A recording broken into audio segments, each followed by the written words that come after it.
Ya está en línea con nosotros Belén Chapur, que es licenciada en Ciencias Políticas, y me da mucho placer además saludarla a propósito de un tema muy interesante que explicitó en las últimas horas y que tiene que ver con este mundo bipolar en franca decadencia. Belén, hacete cargo. ¿Cómo estás? ¿Qué decís? Bienvenida, buenas tardes. ¿Qué tal? ¿Cómo andás? Bien, gracias. Bien, sí, me hago totalmente cargo, porque la verdad que creo que los valores hoy en el mundo están en franca decadencia y creo que el poder se lo ve como poder en sí mismo, llegar digamos, tener el control y no sé si como lo que estudiamos ambos en la facultad para buscar el bien común, ¿no? Sí. Tanto, me parece que eso se dejó un poquito de lado. Y bueno, vemos, digamos, la conformación del mundo hoy. Por un lado lo vemos a Estados Unidos replegándose. De hecho, digamos, el Ministerio de Defensa anunció que iban a modificar toda la distribución del presupuesto en defensa y prácticamente Estados Unidos va a volver a una situación anterior a la de la Segunda Guerra Mundial en cuanto a defensa. Y bueno, y por otro lado, digamos, por un lado todo ese espacio que está dejando Estados Unidos, que, digamos, provocó, al menos hizo mantener una cierta paz y una cierta armonía en el mundo durante un largo periodo, estamos viendo que de golpe surgen diferentes revoluciones, primaveras árabes, Venezuela, Ucrania, y distintos focos en el mundo de un grado de violencia, digamos, realmente preocupante.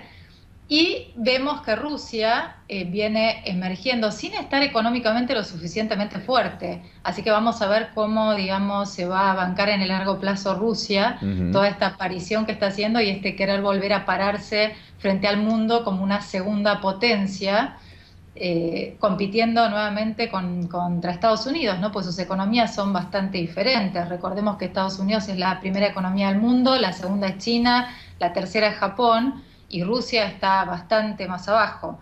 Entonces, digamos, el tema de poder está relacionado también con cuán fuerte sos económicamente, como para poder llevarlo adelante, digamos, Ujú. en todos los planos. En ese contexto, Belén, vos hablaste de China y de Japón. Vos decís que Japón está como saliendo del letargo y China, por cierto, sigue con inteligencia creciendo una tasa del 7% en esta combinación que vos bien marcás entre economía de mercado y un régimen político comunista centralizado y absolutamente arbitrario, digamos, ¿no?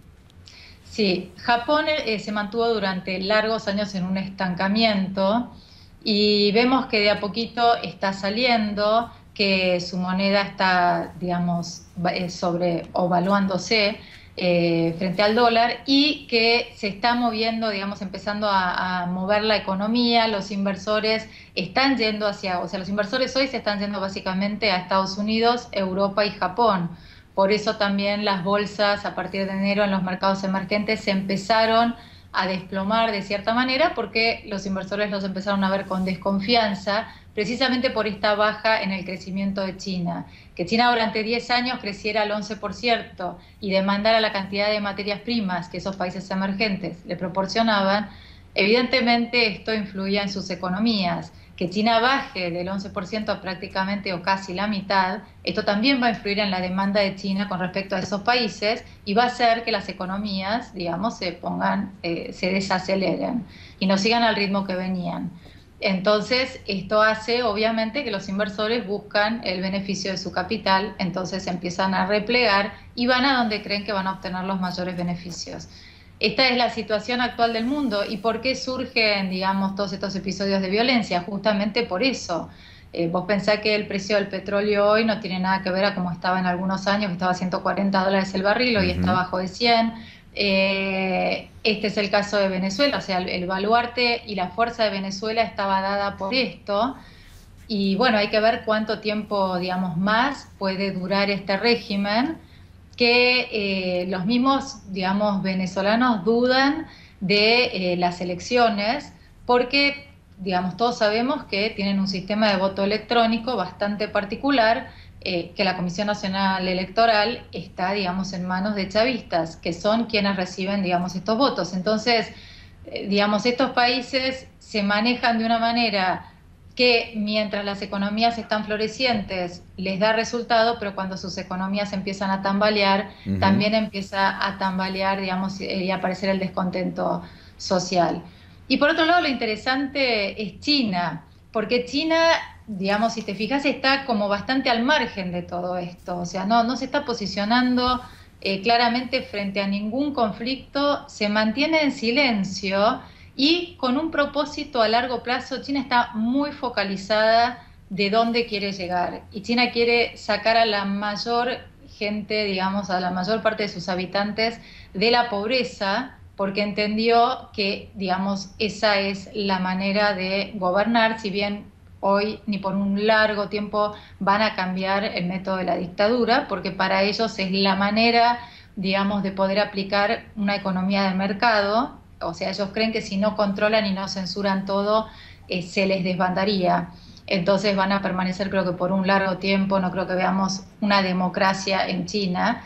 Y esto también va a hacer que en algún punto se desacelere todo su crecimiento, porque sin libertad hay un punto, digamos, donde uno termina de crecer o para de crecer, por un tema de que, digamos, siempre los capitales dudan de si arbitrariamente un gobierno tiene todo el poder como para cambiar de un día para otro las Claro. medidas.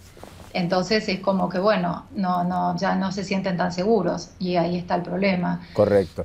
Así que... Belén, vos hablaste de cleptocracia y me quiero despedir de vos con esto. Invocaste la acepción de la palabra en virtud de ciertos regímenes que de apariencia son democráticos, pero que en realidad tienen allí algunos defectos o en la legitimidad de ejercicio carecen de elementos que lo constituyan como tales y más bien son dictatoriales, si es que la palabra se permite, o en todo caso de sistemas rígidos y férreos en términos de control y demás. Y allí pusiste a América Latina como un escenario donde se desenvuelven algunos de ellos, ¿verdad? Mira, está América Latina, está África, están países, digamos, que son ex países de la Unión Soviética, pero básicamente sí, donde más se ve es en África y en América Latina. Ahora, por ejemplo, para ponerte un ejemplo totalmente concreto que estuvo saliendo ahora en Estados Unidos, Yanukovych, en los diarios, y esto no es inventado, digamos, o sea, tiene un crucero que casualmente se llama Bandido, o sea, Bandido tal cual te estoy diciendo en castellano es el nombre, y aparentemente en el cual se habría fugado para Crimea, y ahí estaría, digamos, obteniendo apoyo, que es donde realmente es un bastión ruso. Y una Ferrari, una mansión donde vivía. Entonces, ese tipo de cosas no se pueden ver más en el mundo. Los que llegan para gobernar tienen que gobernar y se tienen que ir con lo mismo que vinieron. O sea, el poder no es para enriquecerse.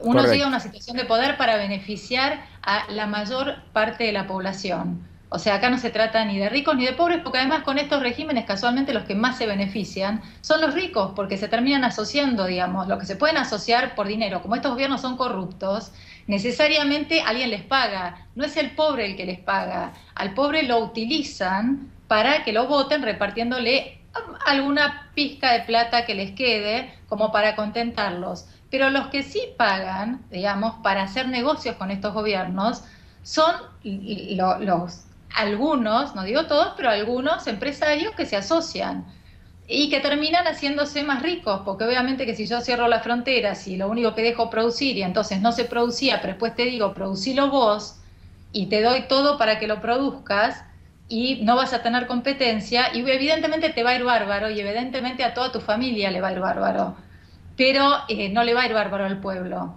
que es lo que ellos pregonan. Entonces, hasta que esto la gente no lo entienda y no se dé cuenta que, digamos, se enmascaran en el pueblo, y en realidad el pueblo no es la prioridad para esta gente, ni en Ucrania, ni en África, ni en América Latina, muchos países, no estoy incluyendo a todos, sino muchos países que ya cada uno sabrá, digamos, porque basta recorrer los que gobiernan y, digamos, ver en la situación en que se encuentran como para...